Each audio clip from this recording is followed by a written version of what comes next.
Hello, everyone, and welcome. I'm very happy to have several professionals from the Leafwing Center as my guests today. Leafwing Center provides children with autism the chance to learn and become more independent. The organization is recognized for aiding the children they serve by using research based on applied behavior analysis, and their goal is to play a critical role in the lives of these families through comprehensive and intensive interventions. Leafwing Center's programs for children on the autism spectrum address each area where these children are affected and experience difficulty, be it at home or in school. Our format will be a bit different today, in that I will be introducing each of the specialists individually who, in turn, will discuss a particular topic that they've chosen to cover. So, John, let's begin with you. John Lubers is a doctoral-level behavioral analyst. He has been a board-certified behavior analyst since 1999. Dr. Lubers has worked with individuals with autism spectrum disorders for over 25 years. So, John, your topic is about ABA programs. Tell me, when you start an ABA program, what should you reasonably expect from your service provider? Gilda, yeah. First of all, thank you so much for graciously having me on your show. My pleasure. It's a great question that we talk about what you should expect, because so often our families come to us really not knowing what to expect. And over the years that we have worked with families, we've found that it's important to really provide an orientation. So what I think the very first thing that a family should expect from their ABA provider is sort of a introductory phone call or office communication or some sort of communication that would focus on an orientation to services. So the nature of that call would be, hello, Mom or Dad. I'm John, and I'm from, 123 Company, and I just want to tell you a little bit about applied behavior analysis, what it is, how it works, what you can expect, how it's usually done by a team of people, how it is usually somewhere there's some amount of time that you contribute to, or you have to dedicate to it, both within the week and over the months or years. And there's different components to it, so that all kind of needs to be explained, because there's usually so many things that are swirling around in a parent's head about what do they do. So first thing would be a really good orientation to what ABA is and what to expect in that. The second important component, and this is a sort of a foundational component for applied behavior analysis, that is a comprehensive functional assessment. You know that old adage, measured twice, cut once? Well, that really holds true in ABA. We really look at that. We really want to know exactly where our client is, whether that's a child or an adult. We want to know what their skills are, what skills are missing, what's important to the family, what skills or what things need to be addressed. We want to have frequencies and numbers and things that we can count and measure so that we can really, on a granular level, look at progress. So a comprehensive functional assessment is usually a really important part and should be, one of those foundational parts for a good intervention and a good experience. I think another thing that we so often in our practice, we have families, they may have some experience seeing their family care physician or their pediatrician or a speech therapist. And so if they're not already familiar with ABA, sometimes they'll come to us kind of expecting, based on previous experience, that it'll be usually one person. So often in these comprehensive intensive programs for children or younger folks with autism spectrum disorders is the interventions delivered by a team of people. And so it's possible that your son or daughter may have 2, 3, 4, 5 people working with them on all the things that they need to have work with. So that's sometimes surprising. Another thing that's surprising is, it's intensive. So one of the natures, I think the recommendations now for evidence-based practice are 25 plus hours per week. That's not to say that you can't get success and progress with less than that. You absolutely can. But the best case or the best responders generally are that those individuals that receive 25 or more hours per week. So that oftentimes is something that's quite surprising or unknown, also unknown to families. It is, often I'll get the response, that is rather intense, that's a lot, and it's a big commitment. So also, in general, ABA, these interventions are time intensive over the calendar, meaning that in most cases, or in a lot of cases, these interventions take months to years. And so a lot of times that's a fact or a concept that our families don't know. So kind of, that's important for our families to take into consideration as well. Some additional things that that are really important and what a family could expect is most of us in applied behavior analysis are very, very data-oriented, meaning that everything that we do with our clients, we usually record some form of data, whether that be a frequency, a correct, an incorrect, a duration, any dimension of behavior. We'll spend effort and time collecting data. And that's something that, that's not so common outside of our field of applied behavior analysis. There are data collected, but we really take it to the extreme in terms of what we do. I think another thing for parents to expect, Gilda, would be something we refer to as progress monitoring, or really looking at the data and making what we in ABA call data-based decisions. So looking to see if something is working, based on the data, the numbers that we're collecting, and then making our decisions on where we're going to go in the future or how we're going to change things based on those data. Also, what a parent should probably expect, and this could vary depending on the type of intervention they get, but one of the things that they would probably expect, and that we do so often with our intensive interventions for children on the spectrum, is there's a component of intervention where the team works directly with the child, and there's a component of the intervention where usually the behavior analyst or the program supervisor will work with the parents or caregivers. And sometimes there's extended family, grandparents. Sometimes we have dual households and or single parent families and that. So whoever is responsible for caregiving and going to be interacting with the client, the child, in some important manner, usually effort is made to try to train them on the approaches that we're using. Effort is made to try to teach them to utilize and generalize the skills that the child is learning. And so we call that often parent training or parent education. And then the last thing I think that a parent would expect in this type of intervention would be that there's what we call supervision or program supervision. That, like I said, is usually done by a behavior analyst, and they typically come out and will be there while treatment is happening.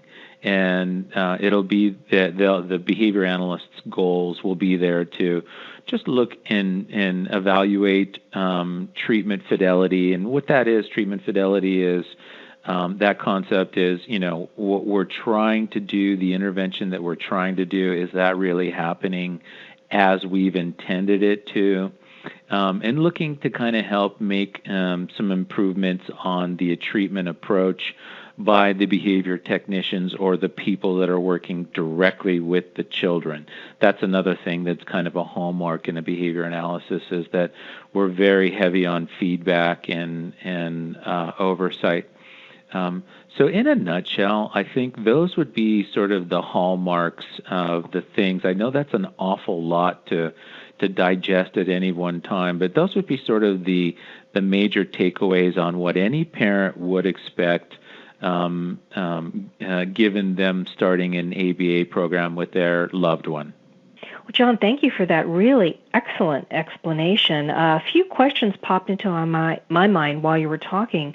First of all, I think that the parent education is excellent. I think that is absolutely essential so that the parent can support the training and education and programs that you all are teaching and implementing with the child, so that they can be supported outside the environment when they're with you, wherever they happen to be, at home or out in public or in school or wherever they happen to be. So I think that's a wonderful aspect of the program that you offer. The 24 hours a week that you mention, I think parents might wonder, where are those hours spent?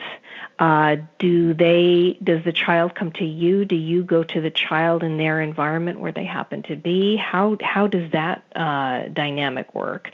And also, a parent might wonder, how long is the ramp-up period? In other words, the initial steps that you were talking about, the initial evaluations and so forth, how long does that generally take until you really get into the nitty-gritty of the program itself?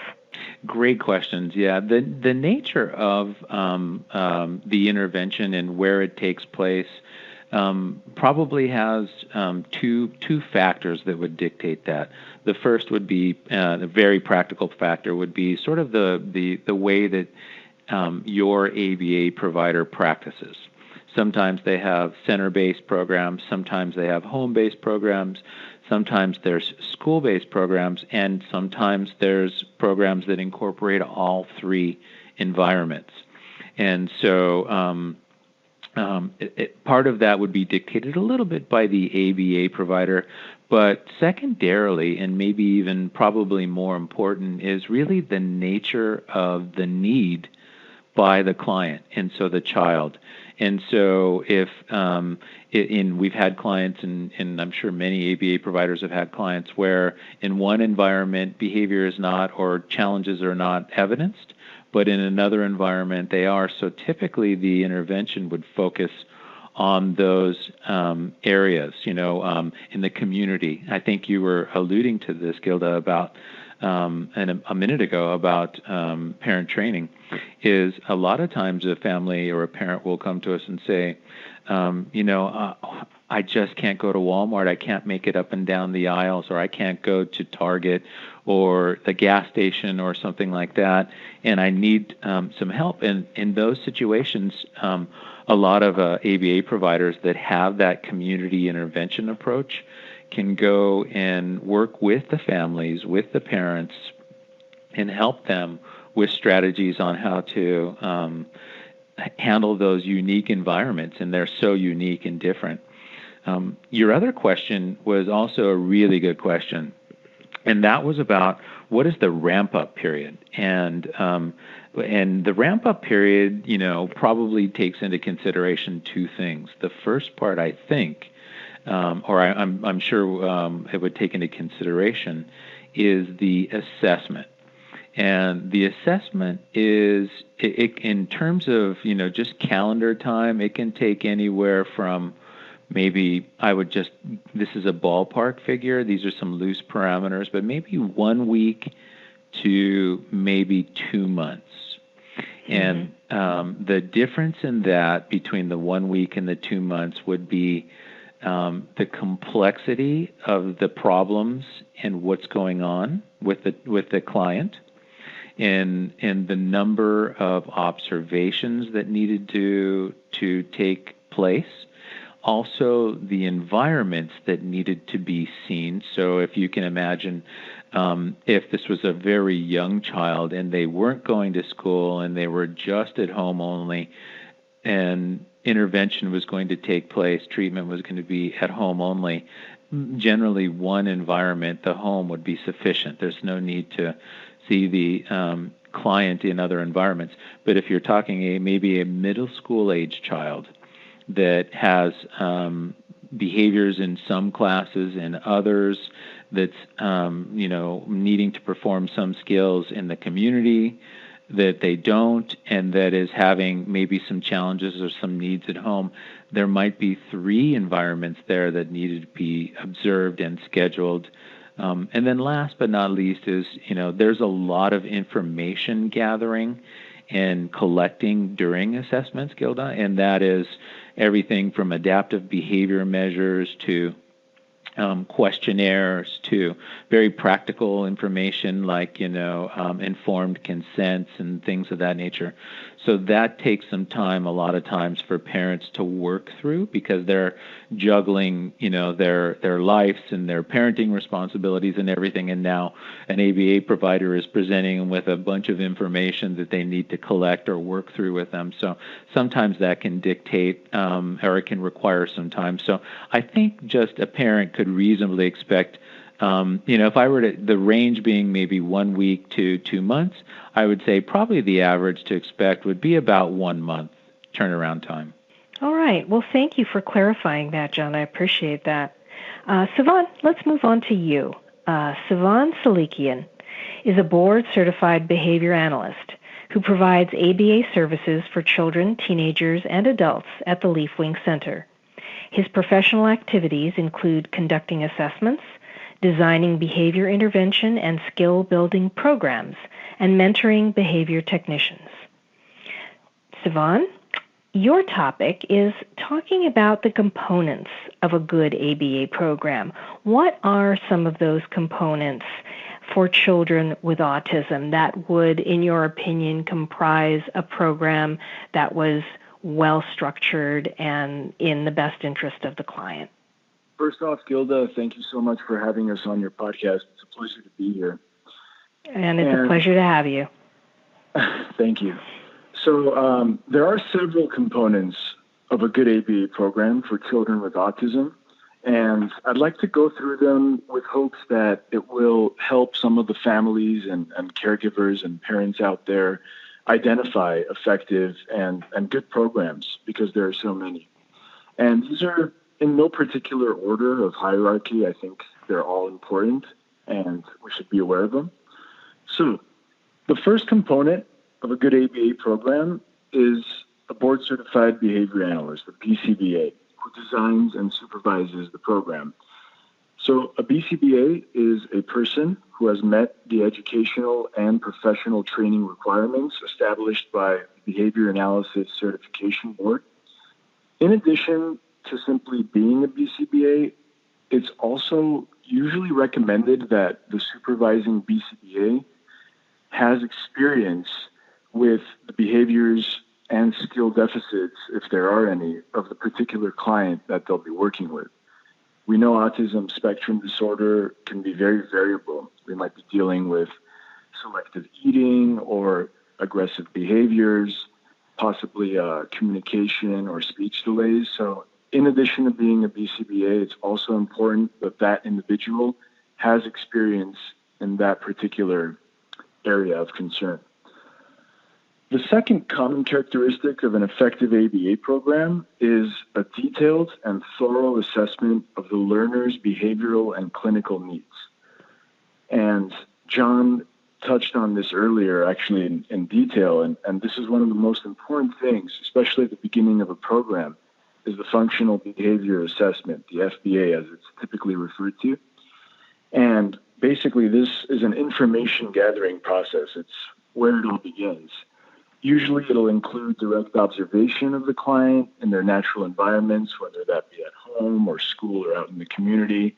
It'll include interviews with parents and caregivers, some record review questionnaires, such as the Vineland or the VB map, which we won't get into today, and other methods as well. It's also important to note that assessment should not only occur before the onset of treatment, but it should be ongoing throughout treatment. And what that helps us do is to ensure that the child's goals remain up to date and relevant and individualized from the beginning and all the way through. So after the assessment will come a program plan. Basically, we're looking for meaningful and objectively defined skill development and behavioral goals. So goals in ABA typically will fall under two general categories. We will have our skill development goals, and then we will have our behavioral goals. So skill development goals are typically designed to address a child's skill deficits, and they'll be based on their current needs. And this will vary widely from individual to individual. It might include areas such as writing, object identification, self-help skills like tying shoes, brushing teeth, maybe social skills, initiating conversation, pretend play, things like that. And the list goes on. Behavioral goals will involve the reduction of challenging and undesirable behaviors, while also simultaneously teaching desirable replacement behaviors. So a good ABA program will not only attempt to lower or reduce the undesirable behaviors, but also to replace them with desirable replacement behaviors. And one of the main purposes of the FBA, the assessment, is to identify the function of the challenging behavior. What we mean by function is the purpose. What does the behavior serve? What is the purpose of it? What does the child gain from engaging in that behavior? Once we identify the function, and sometimes there may be more than one for a particular behavior, then we can create a behavior intervention plan that will use a variety of techniques to reduce the challenging behavior and replace the challenging behavior with socially acceptable and functionally equivalent alternatives. And not to go too much into detail about that stuff right now, but that might include something like teaching a child to ask for help or to ask for a break instead of engaging in a tantrum when they're presented with homework or a task or something like that. Moving on from that, another part of establishing goals in ABA is we want to choose objective goals. And this is really important in ABA, as John pointed out earlier. We're very big on data collection. We're very big on measurement. And it's really important to establish goals that are objective and clear and measurable, because if they're not, we will not know if we're making any progress. So we always want to establish very clear, very objective goals that we can measure. For example, we don't want to establish a goal such as teach Johnny social skills, because that's too vague. We won't know if we're making progress. We won't be able to measure that. Rather, we'd want to establish a goal such as John will learn to initiate ball play games with his friends at school during recess time with 90% accuracy over a period of 1 month. It's usually difficult or even impossible to see if the child's making any progress if we don't have goals that are clear, objective, and measurable. So good ABA programs should have this in place. The next really important component of a good ABA program, which we touched on earlier as well, is measurement and data collection. Data collection and frequent review of progress are critical to effective ABA programs. When information on child's progress is collected while they're learning the task, then we know if they're progressing towards the goal. Without data collection, we simply can't make sound clinical decisions. And that's another one of the reasons why data collection is so important in applied behavior analysis. A good ABA program should also include numerous ABA techniques and principles into teaching a child to learn. ABA is a vast knowledge base. There are so many components, there's so many different teaching methods that we don't usually want to limit an ABA program to one or two techniques. We want to incorporate positive reinforcement always. We may want to incorporate discrete trial teaching, naturalistic teaching, create incidental learning opportunities, maybe some play-based learning, and the list goes on. So a good ABA program will encompass a variety of teaching methods. Also, one of the main goals of ABA is to promote independence. Ultimately, we want to teach skills that a child can use to live a better life, to live a more independent life. And with that, once we teach a child the skills that they need to learn or that, would be clinically sound for them to learn, we want to expect them to perform those independently thereafter. These might include tying shoes, brushing teeth, writing words, reading, answering questions. So in the beginning, there might be a lot of assistance provided while these items are being learned. But after a certain point, we do want to promote the independence so that a child can become more independent and can navigate their surroundings without as much help.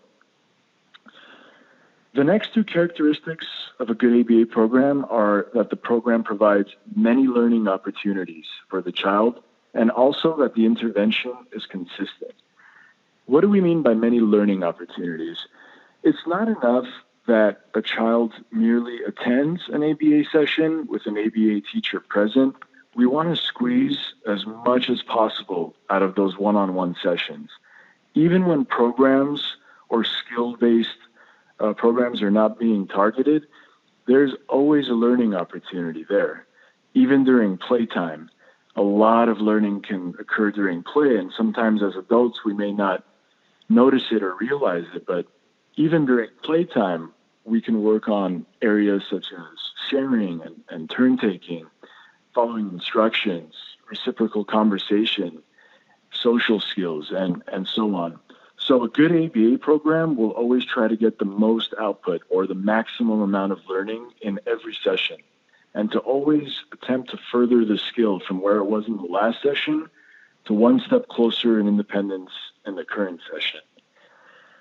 Now, when I mentioned consistency, that not only refers to the number of treatment hours, but also to the idea that all team members are teaching a child using the same principles and techniques. And I know John mentioned treatment fidelity earlier, and basically that's an important part of any ABA program. We want to make sure we're all on the same page. We don't want teacher one doing something drastically different from teacher two, because then we'd be working upstream against one another, and ultimately the child will be affected by that.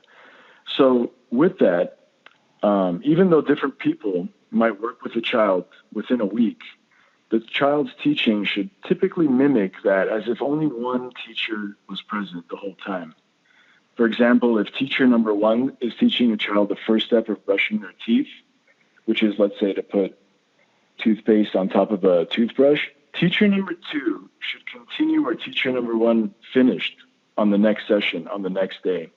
And then teacher number three should pick up where teacher number two left off, and so on. And this actually also shows why data collection and measurement is so important. If we're not all taking data on the team, then the next teacher scheduled to work with the child will not be informed about what step to pick up from and what techniques to use. Another good component of a good ABA program, is the use of positive reinforcement. Positive reinforcement should be built into any ABA program. It is not only an ethical requirement, but it also creates an environment that is enriched, where the child has frequent access to reinforcement and stimulating activities. And ultimately, what we're trying to do with that is to create a positive and fun environment in which learning is desirable and the child is learning even if they don't realize that they're learning. So with that, it's important that a child be in a positive learning environment so that they're praised for their accomplishments and always motivated to keep on learning. Typically, we want the kids to be having fun during their sessions, even though a lot is expected from them. So therefore, the positive reinforcement is essential. Generalization.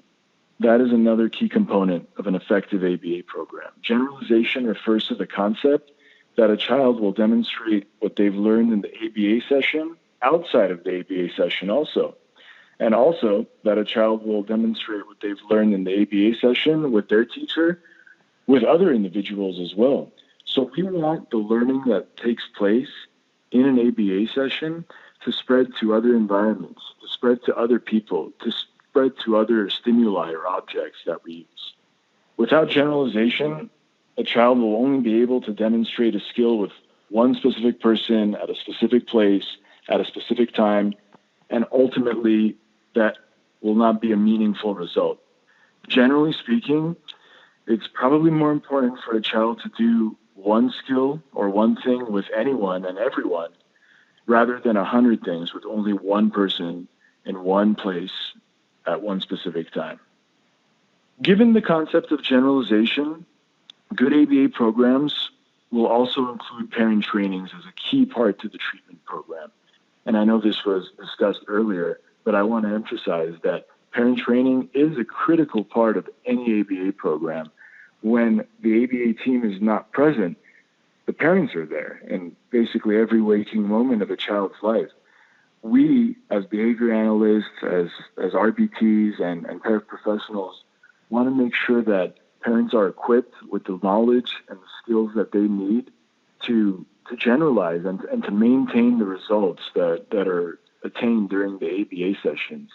So with that, it's really important that the program supervisor or the behavior analyst of any team meet with parents, sometimes even outside of one-on-one sessions, to inform them on the various principles and teaching techniques that are being used to promote progress. Last but not least, an effective ABA program should hold regular meetings between all team members and the family. And this is just good communication. And the purpose for this is really to update a child's curriculum, their targets, their goals.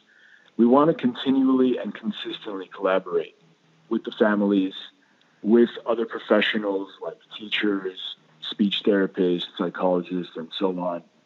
This is a way for everybody to stay on the same page, for there to be clear communication between all team members, for concerns to be addressed, for goals to be updated, and that is probably the last item on my list, but I'm sure I missed a few, but those I would say are some really important characteristics of a good ABA program.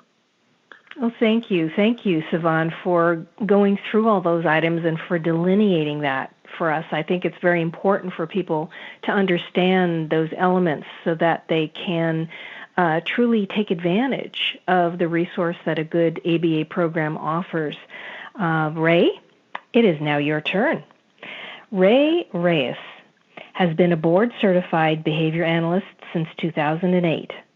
Mr. Reyes has worked with individuals living with autism spectrum disorders and other developmental disorders since 2003. And Ray, you are going to be talking about motivating individuals living with autism, which, as we know, can be very challenging, can be one of the most challenging things, is to motivate an individual to engage in these type of programs and in the kinds of things that we want them to learn and that we want to teach them. So how do you do it? How do you motivate these individuals to engage?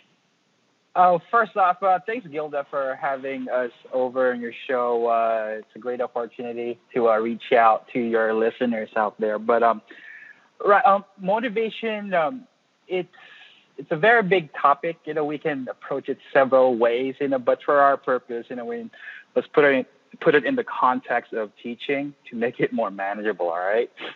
So yes, for our children receiving ABA services in the home setting or school or community. Motivating these individuals with autism is very important when it comes to teaching. Without motivation, it's going to be very hard.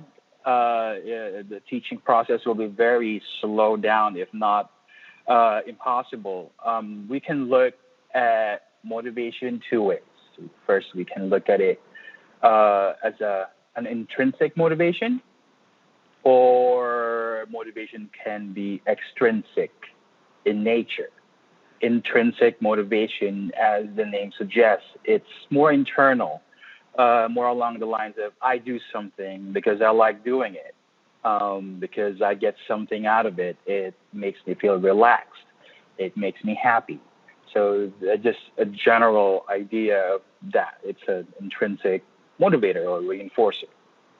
Now, the other kind of motivation is more extrinsic, and as the name suggests, these are things or events, that happen outside of our bodies. It can be a paycheck or a credit, money, tokens, tickets, the good tickets, snacks, food, drinks, all those things. And it's very important, I believe, as a professional in this field, to bring up this topic of motivation, of reinforcers, of rewards, especially for our families who are just about to start their ABA-based services.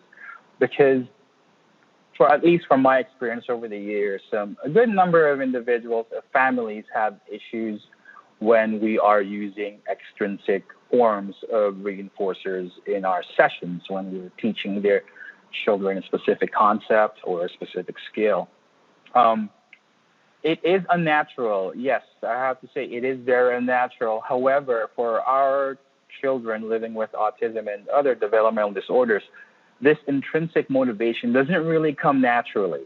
They don't learn what the numbers are or the letters of the alphabet because they want to, because they like to. What we can do, especially in the beginning phases of the ABA services, is use extrinsic forms of motivation, motivators, rewards, or reinforcers, like snacks, cookies, a little sip of their favorite drink, and pairing that with more like social reinforcers, a high five, a labeled praise, and whatnot. And really the goal here is to transition from more extrinsic forms of motivation to a more intrinsic form of motivation. And then, like I said earlier, it doesn't happen naturally at this point. From that point, we just kind of like systematically change the way we're using our extrinsic motivators. We can do that by, not giving the reward all the time, maybe sometimes, and kind of like thin it out from there. Ray, I would want to thank you for that explanation, and I think you did a very good job of basically telling us what the different types of motivations are, and you're right, that intrinsic motivation that a lot of us do feel that kind of comes second nature or naturally doesn't necessarily happen for those individuals who are in the autism spectrum. So finding other ways to get them motivated and to perhaps develop that sense of pride or whatever that intrinsic factor is that comes more naturally to neurotypical individuals, I think is a wonderful thing to be aware of. So thank you for that explanation. And now, last but certainly not least, Manjeet, we are on to you. Manjeet Sidhu is a board-certified behavior analyst. Manjeet has been providing services to individuals living with autism spectrum disorder and other developmental disorders since 2006. Manjeet, you're going to talk to us about the different kinds of behaviors that behavior analysts are interested in and why, and also, can you give us tips? Can you give us some parenting tips to determine and address why certain behavioral problems happen? Maybe kind of getting to the root of it and helping parents understand a little bit better why their children might be engaging in one behavior or another. Of course. Thank you for having us on your show today, Gilda. Behavior analysts are interested in behaviors which, like Siobhan said earlier, are observable and measurable. Voluntary behaviors, or what we call operant behaviors, is of particular interest to behavior analysts. This is the kind of behavior that we're primarily concerned with when it comes to helping children with autism, as it is the type of behavior that can be influenced or learned as a consequence of environmental events. So operant behavior is any behavior whose future frequency is determined primarily by its history of consequences. So we can manipulate a person's learning of operant or voluntary behaviors by manipulating environmental events. So for example, parents often reward their children for cleaning up their room. Cleaning a room is a voluntary behavior, and by rewarding such a voluntary behavior, the parent has set up the environment to increase the likelihood that their child will clean up their room again to get rewarded again. So the second type of behavior is involuntary behaviors or reflex. Technically, it's referred to as a respondent behavior. Reflexes are automatic behaviors that are physiological and are not usually influenced by consequences. So these are, as a person has little or no control in the behavior occurring. Things like sneezing, being startled, blinking. Since reflexive behavior is automatic and can't be changed by your environmental events or consequences, this type of behavior is rarely the focus of an ABA program. However, in general, behavior analysts have an interest in reducing any undesirable, challenging behaviors while increasing the desirable behaviors, and of course, replacement behaviors, which are alternative behaviors that we would like to teach individuals to take place of those challenging behaviors. These behaviors should serve the same purpose or the same function of the challenging behavior. They should be socially appropriate and be easier to engage in than the challenging behaviors. So just, examples of replacement behaviors. Instead of, grabbing the toy, being able to ask for it. Raising your hand in class instead of calling out. Asking for help when you're doing your homework instead of, just not finishing it up at all. So those are replacement behaviors that we would want to teach. So having said that, we can share some tips on determining why problem behaviors occur. First of all, it's important to figure out why the behavior is happening in the first place. To implement an intervention without this important information about why it's happening may produce no results or even make the challenging behavior far worse than it was before implementing the intervention. To figure out the behavior's possible function, first we need to take a look at the antecedent. That means whatever it is that happened right before the behavior. And secondly, we also have to pay attention to the consequences that happened while or after the behavior happened. The relationship between the antecedent behavior and the consequence behavior over time may contribute to why a child engages in the problem behavior. So as behavior analysts, we look at 4 likely reasons to why behaviors occur. And these are access, escape and avoidance, for attention, or for self-stimulation.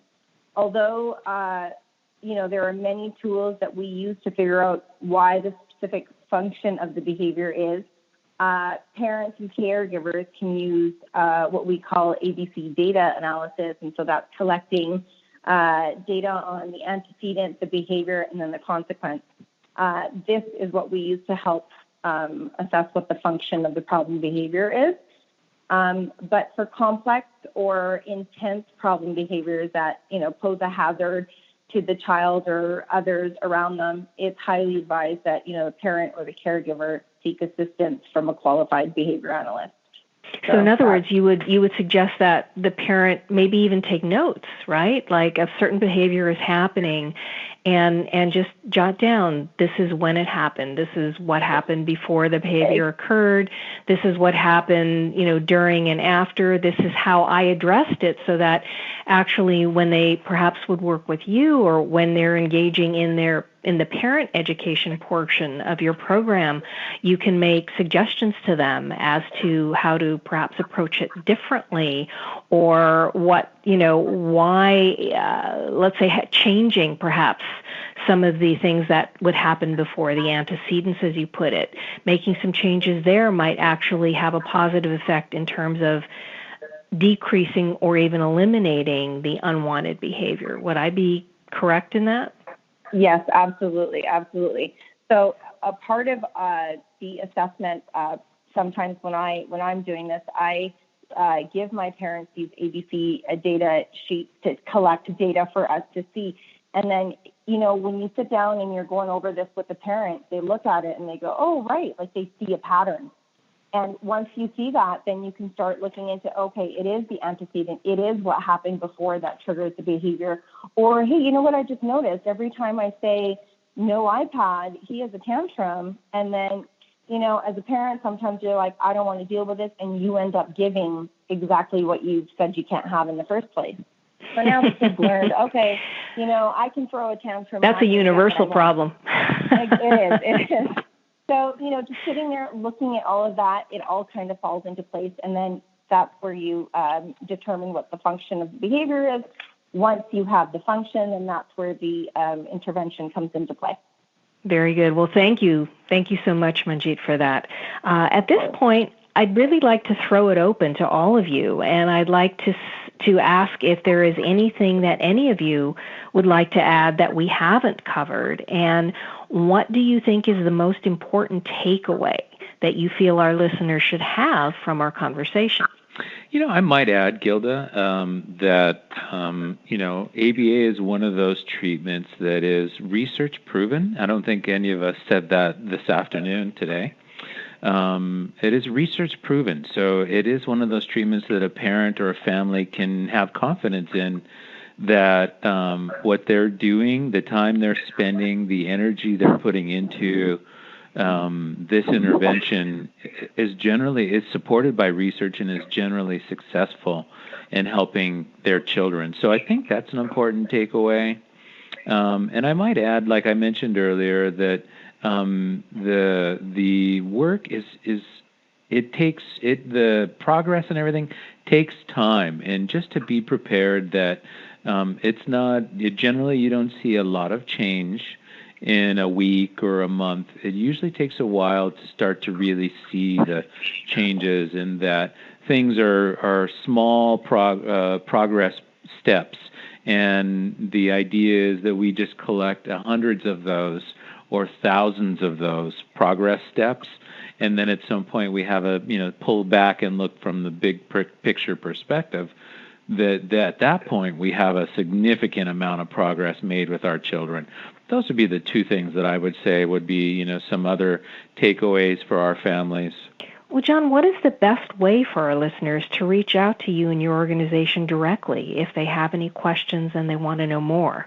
Well, we'd be happy to answer any questions or provide any information that any family or caregiver had for us. And I think probably the two best ways to reach us would be either through our website, which would be www.leafwingcenter.org.